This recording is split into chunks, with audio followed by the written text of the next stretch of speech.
The following is a production of the Washington Talking Book and Braille Library, a program of the Washington State Library, a division of the Office of the Secretary of State. So I want to welcome Jonathan White, author of Tides, the Science and Spirit of the Ocean, to the Washington Talking Books and Braille Library for another edition of Literary News. I'm Aaron Kemp. Thank you so much for coming in and making time. Thank you for having me. It's a pleasure to be here. I was able to come across your book doing the audio review of it, and I wound up taking actually many pages of notes as I'm supposed to be listening for any inconsistencies and any blurbles by the amazing Chris Snee, who actually reads the book. Absolutely amazing, and his voice is a treasure, as just another beautiful layer to the work that you've created. Great. I have to say that one of the things that absolutely captivated me was the structure of how you wrote and put together the book. It took you over 10 years, if I remember correctly. So a lot of intentionality going into this, a lot of editorial passes, I'm sure, along with plenty of life events tossed into the making of it. What was so compelling was that it felt very much title in its own right in that structure. You would start a chapter and there would be a clear path of where we're going and what we're going to be investigating, and yet it wasn't a straightforward shot. It would be you took us along, say, investigating the culture of an island that you visited, or Mont Saint-Michel and the monks there and the personal stories, and then you would throw in a little bit of science or a little bit of culture and history, and then we would go back to the thrust of the story or the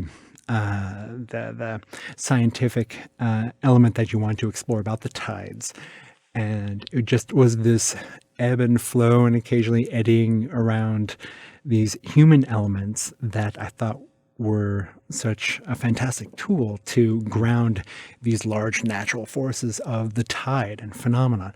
Was that something that you set out to do from the onset, or was that a sort of a creature of the editing process?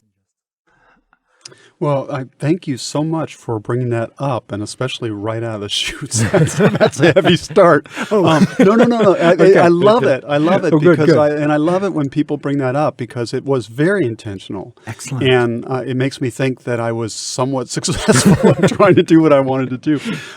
But yes, when I started out on this journey, it really, like the introductory chapter is about, I had an accident with my boat, and I thought, okay, it is time to understand what's going on with these tides. And I've been a sailor all my life, and I've certainly learned how to use the tide tables like most people in this area do.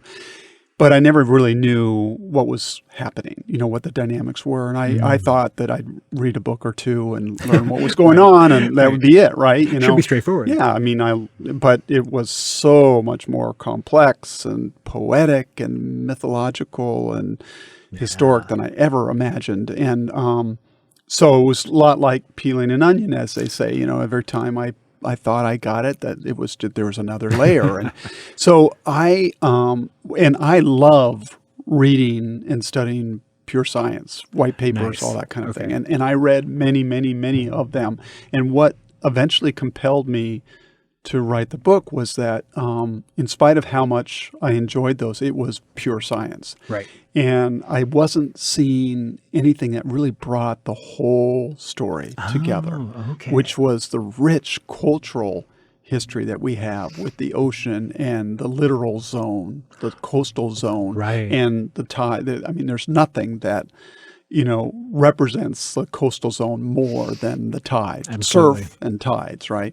So I wanted to bring all those things together, and as the subtitle, implies, I'm the spirit, the science and the spirit, and the other piece of that is, Aaron, is a deep philosophical and even maybe a spiritual commitment to bringing these stories together. Science and spirit, and not just talking about it, but just doing it, right? I mean, I think that's a really important piece for us writers and us storytellers, you know, Absolutely, yourself yeah. included, all of us, that it's not, you know, my goal was to demonstrate that more than it was to talk about it. So bringing all those stories together, the spiritual elements of stories of rich cultural history, relation to the tide, the mythological, and the science, Yes. that they're all important and they all play this role. So anyway, Oh, thank no, you for bringing it up. Absolutely. Yeah. I mean, I think you do that really very well. I mean, especially to the point about blending the science and the humanity and the spirituality of that too. The chapter of The Last Magician, where you explore Newton and Kepler and so many of these, frankly, mythic scientists and natural philosophers.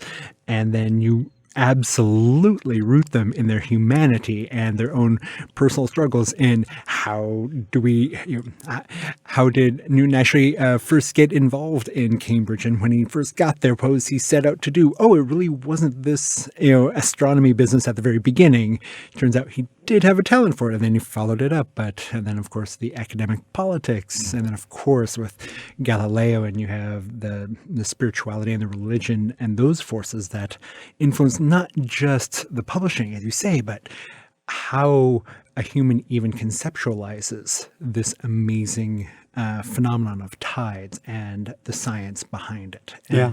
One of I haven't talked about this so much in my tours after the book was published, but there were a number of themes that I had discovered in my research that I don't think had really been brought sufficiently to daylight. Okay. And what you're saying reminds me that one of them was the role of astrology. Oh, in sure, all sure. of this, right? Okay. So astrology before astronomy. Yep. And how interesting it is, for example, that a lot of these people, even you mentioned Galileo and Newton and so forth, Kepler, who we think of pretty much hard scientists today. In fact, we diss Newton for a lot of the mechanical, views about the world. But these guys were all they had one foot firmly in astrology as well as the new day astronomy of the modern age. They might have been doing physics by night, but they were doing horoscopes for kings and queens during the day, so to make money, right? So, Exactly. So it's and all these Galileo, Kepler, Newton, all of them. Newton was an alchemist. Exactly. He was doing his secret potions and tasting mercury during the night, late at night, and they think that that might have influenced him, right? That he might have been a little bit insane because of the mercury. Oh yeah. But anyway, the point I was trying to make, and it's much more subtle in the book. In fact, it really never has come up. But I wanted science today, hard science on that one end of the spectrum, is very dismissive of astrology and astrological principles. And but in my study, I realized that there was a huge influence of what the astrology, from way back, from Babylonian times back, they were keeping really good track of what they were seeing in the heavens. And it's really that foundation that enabled the later astronomers to piece together this whole puzzle. I mean, it really is amazing. And I think even today, like, for example, for many years, it was only the moon that people figured had anything to do with the tides. And it's partly because from that old astrological view, the moon was in charge of everything wet and everything soil and everything about the earth. And the sun was associated with further out, in the circle, and it was associated with air and fire, And so from an astrological point of view, the moon could have the sun could have nothing to do with the tide. It just couldn't happen. And so for many, many years, and much later than we even realized, the sun was out of the picture. It just couldn't happen that way.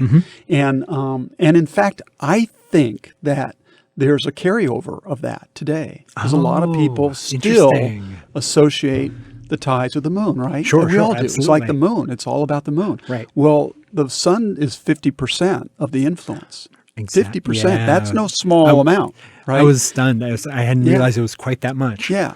And it's their relationship that is, it's all about that. Well, I think there's a vestige of that old astrological view that the sun couldn't, it could not have those anything old to do with it. biases that just don't let go so easily. I just think it's interesting, and I tried to bring that out in the book, that actually the old astrological principles and ways of thinking had a much greater influence on the kind of the progression of tide science than most people realize. Yeah, and again, that's what I love about your work with this book is that it's you bring that human scale to the process of just even our understanding of these elements is not straightforward, and there's a lot of early biases. But at the same time, even if the interpretation might be misguided from today's perspective, we were still so captivated that we took those meticulous notes and we tracked that data. Right. So it has allowed us to come still further. Right. For just a quick example of that, Haley, who was a friend of Newton's. In fact, he financed Newton's book, Principia. He discovered that there was a discrepancy in the lunar time frame that we had been observing for many years, and it was only because he was able to go back to Babylonian records that he was able to see that that actually the moon was changing its orbit and its orbit was changing because of tides. Actually, it's tidal friction. Was able to link it to the but it was really only because he was able to go back to records that were 3,000-4,000 years old. Fantastic. That he was able to discover that. Yeah. Another shout out to librarians in maintaining your documents. Yeah, there you go. Keep those records. Exactly. And so this is, again, I found that chapter of The Last Magician really compelling and a great blending of those elements of investigation. Really, it's that human level that you bring to this throughout. Again, it's your personal stories are scattered throughout here, and you were so generous, frankly, not only with your successful adventures, like with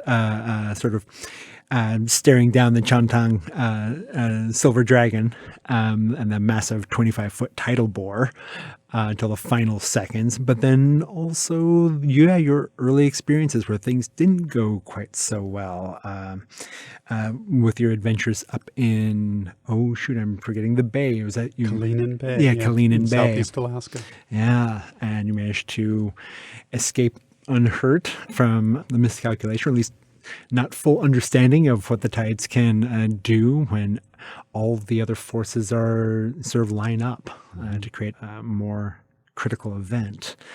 Is that part of your own voice as a writer and an author to make sure that you can show the full scope of human ability and capacity for failure, but to still learn from that? Or is that something that sort of really came through in this particular exploration with tides? Another great question.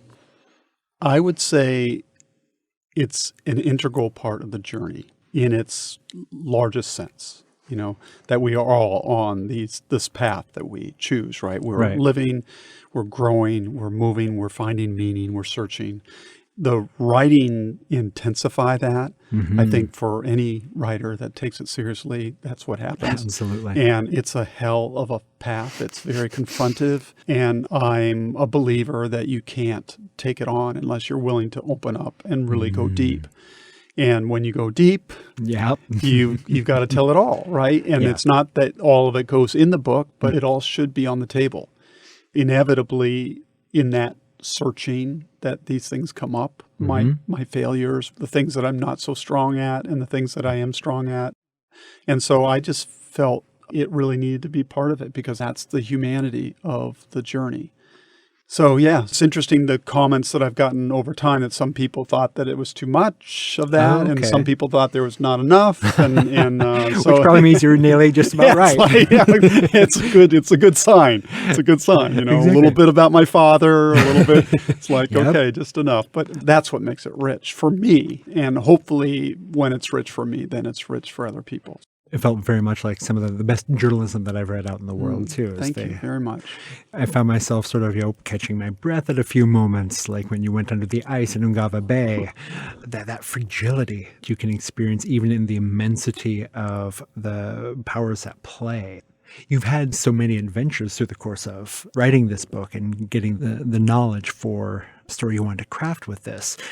Were there any opportunities that you chose to back out of in the course of this work? Because there were a couple times where you mentioned that you need to dive full in, and there were a couple points where you paused but then still went forward. If you can mention, was there any that you actually said, nope, I really need to step back from this? Or was it as compelling and you were able to say yes to all the opportunities that came up? I would say that I said yes to everything that came up.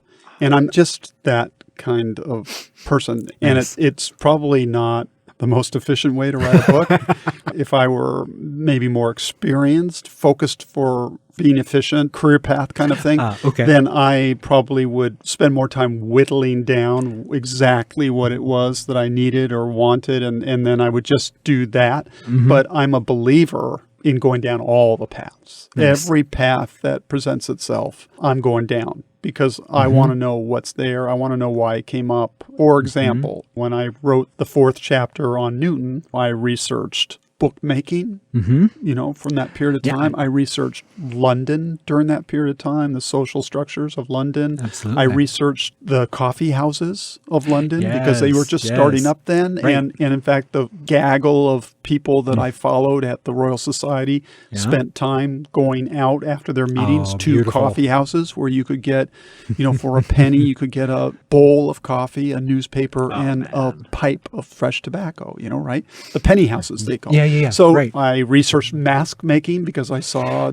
Yeah, Newton's the death death mask. So of course I wanted to know, why do they make that? Yeah, And what what went was the into it? intention there? And who made that death mask? And I even researched the paintings during that period because there are lots of portraits on the walls of the Royal Society. So I loved your speculations around those. yeah, so I thought, what is that all about? Because we don't do that today so much, some maybe a little bit, but what is it they were trying to portray exactly? And they tended to exaggerate the thinness of the fingers to make the impression that these were academics. These weren't people that work with their hands. Anyway, so you can see, there's an example right there. Right. I went everywhere, and then I get to cherry pick the pieces, and then you assimilate that, and then you trust that the right amounts of those blends will come in and play into the writing. And even if it doesn't explicitly show up, it's there. I believe it's there, right? And those details are absolutely part of the engrossing factor with this entire book. It is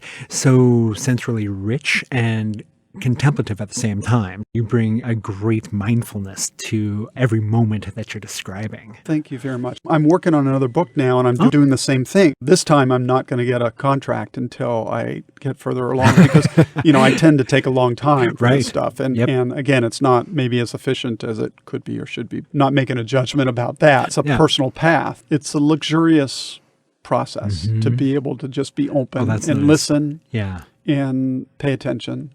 Here's a quick example of the serendipity or the synchronicity of how these things happen. And we all have these experiences.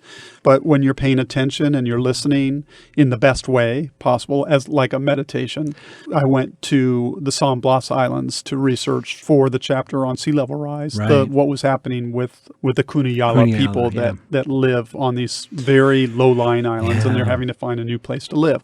So I went down there, and this is an aside, but I think it's another important piece of what we're talking about, because you're asking about story. And, Vivian Gornick says, the situation in the story, right? Absolutely. So the situation is that I went to Mont Saint-Michel, but the story is that I met the monks there, and I had a silent lunch and an interview with them, and what happens to me during that time and to them in reference to the tides and so forth. So I am always looking for the story, not the situation, the story. You know, of course, you have to create the situation. To lend that meaning to Exactly. And I didn't always find it the first time out. In these days of quick information, it's surprising how much you cannot get out of a computer. And trying to find what's going on at Mont Saint-Michel or up in the Arctic or down at San Blas, and finally just having to shut down the computer, put on a pack and go and just say, I'm just got to go and show up and find out what's going on here. Absolutely. Yeah. And so hanging out and then leaving often. I went to China 3 times. I went to the Bay of Fundy 4 times. Right. I went to Mont Saint-Michel twice. So the first time, generally just as a reconnaissance, like what is going on here and where's my entree into the story, the deeper vertical element of this whole thing. Oh, a basic orientation for the first run. Yeah. And then things happen, or they didn't happen, but mostly they happen. And I found my way into the place in the story, and I'd come back, like, you know, once, twice, 3 times sometimes. But so I went to San Blas, and actually that was one of the places I only went once. To make a long story short, I was robbed on my way there, and I had cash because that was that's how they deal over there. Sure. You land and you go over the mountain. It takes 5 hours to drive over the mountain, and then you get in a canoe, an outboard motor powered canoe out to the islands. And you have to have a reservation to go out there in a hotel or something. It's very tightly controlled, wonderfully controlled by the indigenous people. You know, they don't allow Westerners in there to establish business and so forth. Well, the cab driver took all my money. Man. And this woman took us in, a young woman, gave us a hotel and went after my money because she knew probably who it was. And meanwhile, I don't know where I am. I'm way in the northern part of the islands where I wanted to be way in the south. I wanted to be like 200 miles south of there. Wow. And I'm thinking, this is a bust. I'm with a translator. It's me. We're stuck in this place. I have no money. Right. We're biding time. And we go, there's 5 or 6 other tourists in this little thatched roof and soil ground hotel. And we go over to a adjoining island to watch some dance. And some guy says, hey, you want to come and see my museum? And the other tourist said, no, I don't think so. I said, what do I got to lose? I'll go. $5. So I borrowed $5. We went, and it happens. It was just myself and my translator. And he gives us the tour of the museum. And then he says, well, we think of the tides as a spiritual visitor from another dimension. Oh, wow. And you can imagine, I get goosebumps right now thinking about that moment. Those are magic moments. Yeah, I'm like, I was floored. I looked at my translator and I went, I just dropped my jaw. Like, oh my God, I can't believe this. Can you tell me a little bit more about that? Apparently I am in the right place. So he goes on, and then he invites us to a coming of age ceremony when we leave there, and we go, and it's like a potlatch on our coast. We were the only white people there. Oh, it's a fantastic description you've got. 300 people there, and in this hut, and they're smoking, and there's a shaman working, and they're drinking this chicha coffee, alcohol drink, and playing flutes, and it was phenomenal. Heck of a celebration. Right? And I came out of that, hours and hours and hours into that ceremony, and I just was like, okay, I that was it. I got it. Yeah. I got everything I need. I got the story here, right? Wrong place, right moment. Yeah. So that happened over and over and over again. Yeah, being open and to, again, what the serendipity, as you were mentioning, of just what is here, and not trying to project too much of nothing's going to work here, or I've got to somehow, call it a bust or make my way south. To go back to the research and so forth, it's like I am a real believer in being as broad and open-minded as you can be. It's just a wonderful part of the process, right? That just happens to go along with writing. Absolutely. It seems like something that would very much carry over from your surfing days or any sort of profession that works with the sea. Is you're going to have that ability to roll with the waves that come at you and all the various experiences that you didn't plan for. This is a book that took 11 years or so to create. Was there any pole star or any sort of orientation that kept you fixed and coming back to this work? Because it looks like there were some articles that you wrote during this time that made their way into the book. But was there anything that just kept you motivated to create this particular story? It was really to unravel the science story of the tide. How does it work? It's one thing to say, okay, yeah, the moon does have something to do with it, or the sun does, and it's a relationship. It's the mysterious, poetic, mind-blowing elements of that I had never really learned about in my time because I hadn't, and other people I talked to hadn't. I just felt really compelled to bring that story together. Under one roof, so to speak. Right. The overarching narrative is how do the tides work? And of course, their influence. But really, like, what is the science behind this thing? I still find it mind-blowing. That communicates really very well throughout it all. It's one of the things I deeply appreciate, frankly, is how you treat and dive deeper and deeper into the science of tides and how it interplays with the various experiences of humanity throughout. In particular, I have to say, too, for our population at the Washington Talking Books and Braille Library, where we have many people where the images and the graphs and charts that you use to help explain the scientific theories underpinning all of this, where our patrons won't be able to make use of those particularly well, your literary explanation, your textual explanation is incredibly clear and leads from point to point. I even got a sense that each chapter, I'm a scuba diver, and so when you're diving into new waters, you're not going to go straight down to 90 feet. You're going to get a lay of the land, and even after you've planned your dive and you're going down, you'll go down, say, 10 meters and pause and look and contemplate. And it felt like each of your chapters, you were doing that for us for the sciences, that you would take us down to a certain depth and then explore. And then the next chapter take us a little further down, a little further down. And you mentioned earlier how your own exploration felt like an onion. Was that also intentional, sort of guiding us deeper and deeper into the science and the technical mystery, if you will, around the tides? Absolutely. That was a major thread all the way through the book, is how do I unravel this story in the clearest way possible? Literally all the way down to the graphs, as you mentioned. In fact, I've gotten some criticism for this, but I don't think it's justified, honestly. By the way, all the figures, all the stuff, all the maps, all that were made originally for the book. I worked with cartographers and artists of all kinds. Oh, no wonder you did a great job of explaining them all then, since they were in fact developed I made them, yeah. For example, in the first chapter, I felt it was important to introduce that every day the moon comes overhead 54 minutes later than the day previous. It's a fundamental thing, but it's not easy to understand that. And so I explored what is the best way that I can explain that. You may remember that I gave the example of being on a merry-go-round with mom, right? Yeah. And you have mom standing there and you're the child and you go around, and let's say it takes 24 hours to go around that merry-go-round, and then you go back and then mom's there. But what if mom's moving? What if mom's moving in the same direction you're going? So now you go around 24 hours and you go back to where you were, and mom's not there anymore. Mom's a little bit further along. So now you're moving just a little bit further more to be right in front of mom. That's why it's 54 minutes later every day that we see the moon in the way we do. It's a really elegant explanation, frankly. Thank you. So there's a lot of that. And why I've gotten some criticism from academics mostly is that it's not a full picture.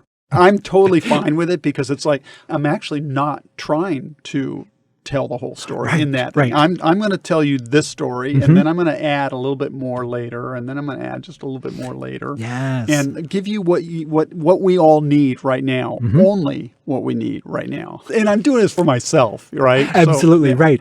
Yeah, it's like, this is what I need to know right now to put the story together. And then let's build on that. It's almost like a life drawing class, or anywhere else where you're trying to get a brief set of sketches, or like you're composing a piece of music and you're just getting some of the initial chords and you have an idea of where it's going to go, but you're not going to the gory details of it until later on. Layers, right? Absolutely. Layers, yeah.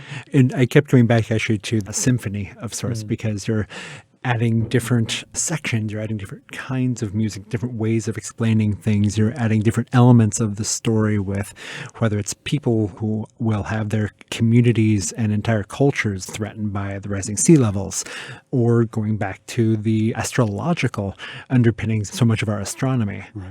So it's easy to get lost in some of those details, but when you can isolate them, make them rich, but then you can start blending them together with similar concepts, then you have this amazing piece that will sort of swell and rise out of this. In fact, again, in that last chapter, you bring up William Thomson's tide prediction machine, and you start talking about the different cogs that each of the forces would represent in predicting the tides. And I just found that so compelling of the theater that this machine eventually comes to command with the over 400 cogs by the time we get around to current understandings. Was that also something that you just conceived of in your own explorations, this growing machine, or is that treated on in other places? No, I that was another invention. Nice. That grew out of a similar kind of meditation of like, how do I convey this? Again, a simple way but visual way, putting people in the experience. Nice. So putting somebody in the theater watching this thing happen. And then the other piece that I was trying to get there is the alignment and how important that alignment is of those different cogs, right? So you've got all these cogs and gears moving. Some of them align regularly and some of them don't. And some of them align kind of, but not really. And then suddenly some of them really line up. Maybe 5 of them line up a week from now, and then 5 years from now, 10 of them line up, and not just line up, but like hit exactly at the same moment. The moon orbits the Earth, not in a perfect circle, but in an elliptical pattern. And so that means that sometimes the moon is closer to the Earth and exerting more gravitational pull, so we have larger tides. And sometimes it's further away from the Earth. And that has a cycle, of course. That's one of the cogs on the gears. And an important one, by the way, a really important one, because you can imagine when the moon is closest to the Earth, actually it's quite a bit closer, and the tides can be 30% larger during that time than when the moon is further away. So let's just call that an alignment. There are times when that alignment is sharper or more precise than at other times. Right.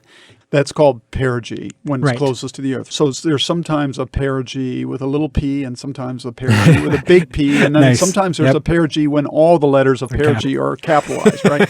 And it's yelling at us. And they actually document that. And in terms of hours, sometimes it's within 3 days. Sometimes it's within of perfect alignment, right? Well, you talk about Hurricane Sandy and the timings with the storm event as well as perigee.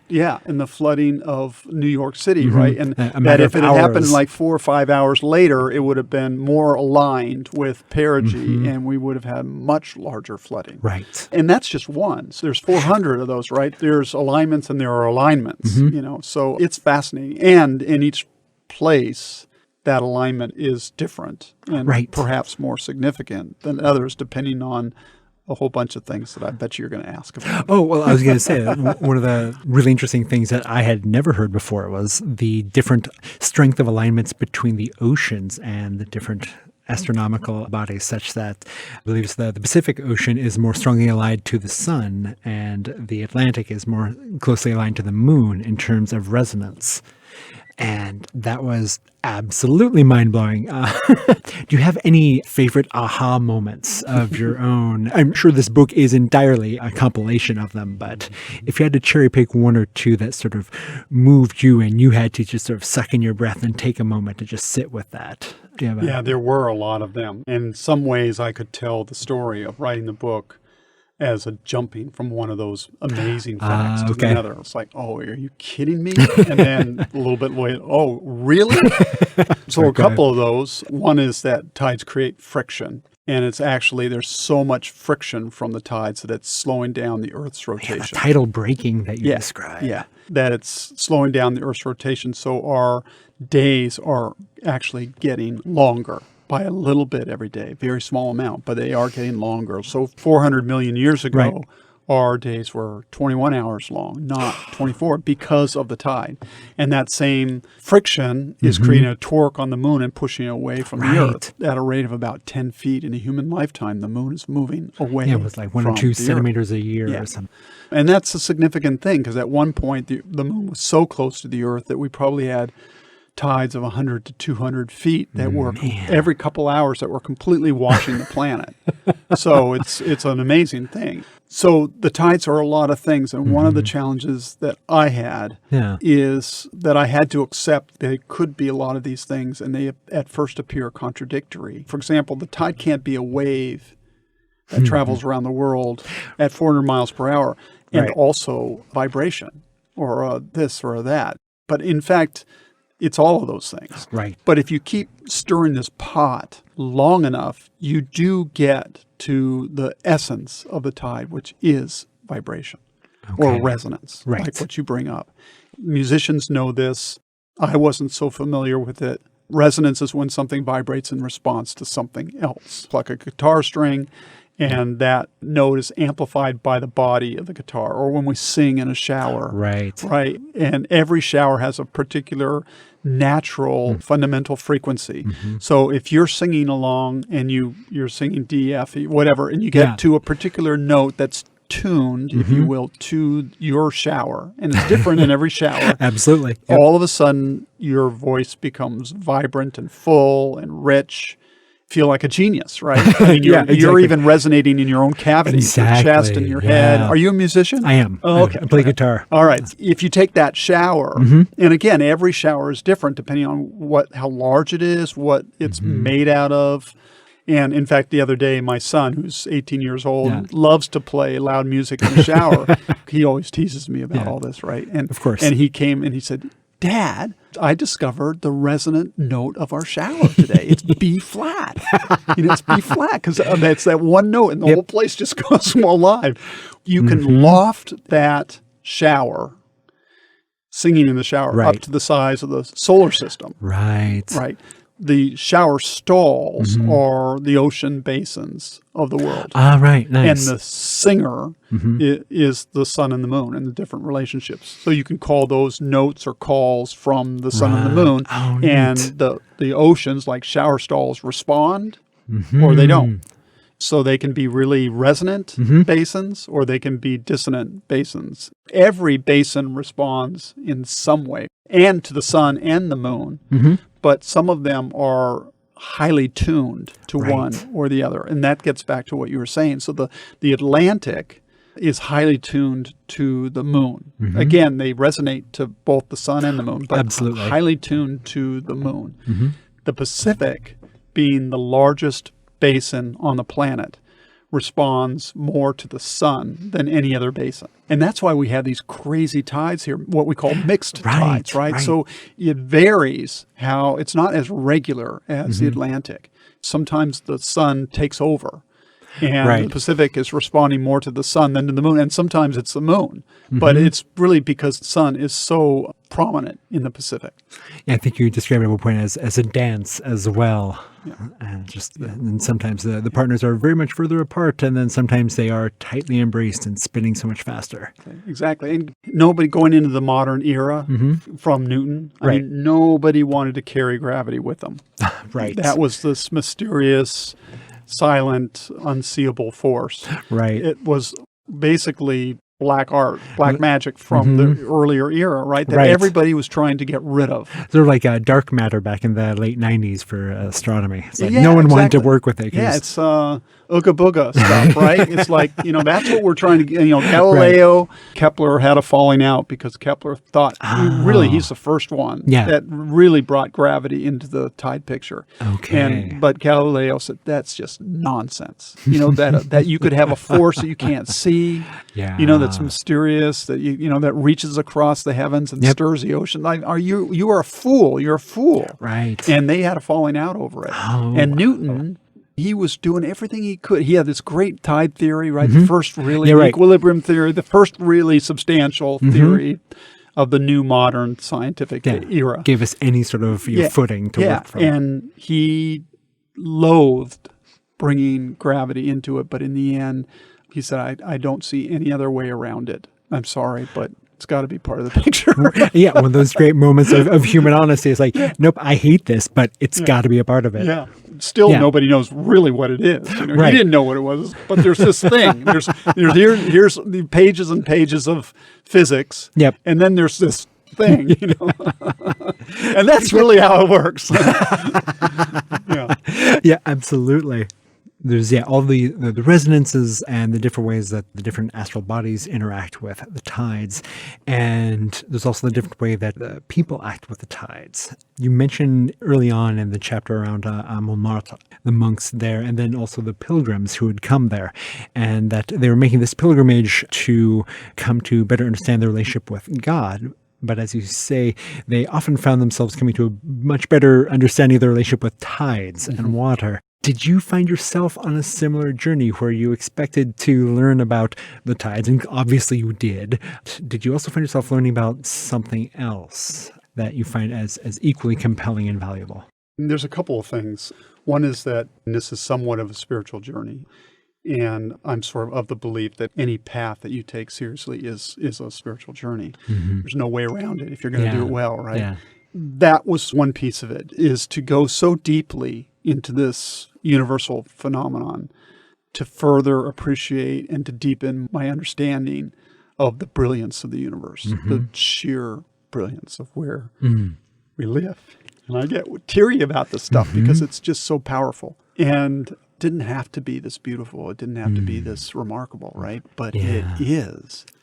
And then the other piece is related to that is I've always been a people lover. I mean, I just really love people and people coming together. And my background actually is in theater, not in writing originally, and then writing later. And I was attracted to that because I was attracted to the process of people coming together and working creatively. Absolutely. And I came into this with an appreciation for people and the dynamics of people working together and interrelationships. I was surprised and really blown away by the generosity and the talent and the love of all the people that I needed to be with and to talk with to understand this and to write this book. From native people to scientists to professors in China that that I walked in on them basically, and really extraordinary generosity and giving me this experience and these stories and wanting me to understand what I was looking for. The monks, it took me 2 years to get permission to spend some time with them, but I did my silent lunch, which they granted me, and then a half-hour interview, but the half hour turned into an hour, and then they invited me back the next day. And so I went to another session up there at sunrise, and then they asked me to come and have breakfast with them, and just extraordinary generosity. So both those things were, I could have suspected that I would encounter those, but not to the level that I did, and how moving it was for me. Thank you so much. And I think I'm actually going to call that a fantastic moment to end with. There's many more questions I would love to ask, but I also want to respect your generosity for coming in and sharing some of your day with us today. So thank you so much, Jonathan. This has been an absolute treat. Yeah, for me as well. Well, I wish you quite well, and maybe as sometime in the future we might see a screenplay around this sort of material, because I, for one, would love to see that. And so, again, this has been another edition of Literary News at the Washington Talking Books and Braille Library, talking with the fantastic Jonathan White around his book from 2017, Tides, The Science and Spirit of the Ocean. Thank you again so much. Thank you, Aaron.